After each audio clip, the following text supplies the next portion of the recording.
বিশ্বের সবচেয়ে ভয়ঙ্কর জায়গাগুলোর একটি বলেছিলেন নিজেই, আর এখন বলছেন ওটা নাকি বাচ্চাদেরও জন্য নিরাপদ। হ্যাঁ, বলিউডের জনপ্রিয় অভিনেত্রী কাজল এবার নিজেকেই যেন ভুল প্রমাণ করলেন।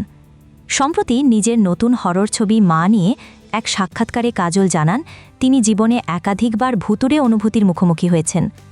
আর এই ভুতুড়ে জায়গার উদাহরণ দিতে গিয়েই তিনি নাম নেন রামোজি ফিল্ম সিটির। বলেন ওটা বিশ্বের অন্যতম ভুতুড়ে জায়গা, তবে ভাগ্য ভালো আমি কখনো তেনাদের চোটে দেখিনি।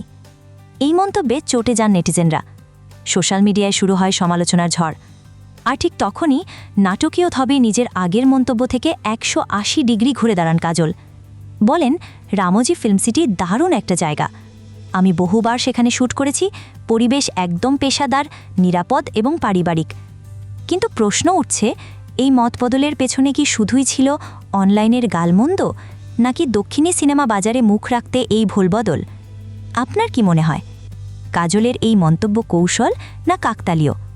কমেন্টে জানান আর ভিডিওটা শেয়ার করে দিন যদি আপনি ভূতের গল্পে বিশ্বাস করেন।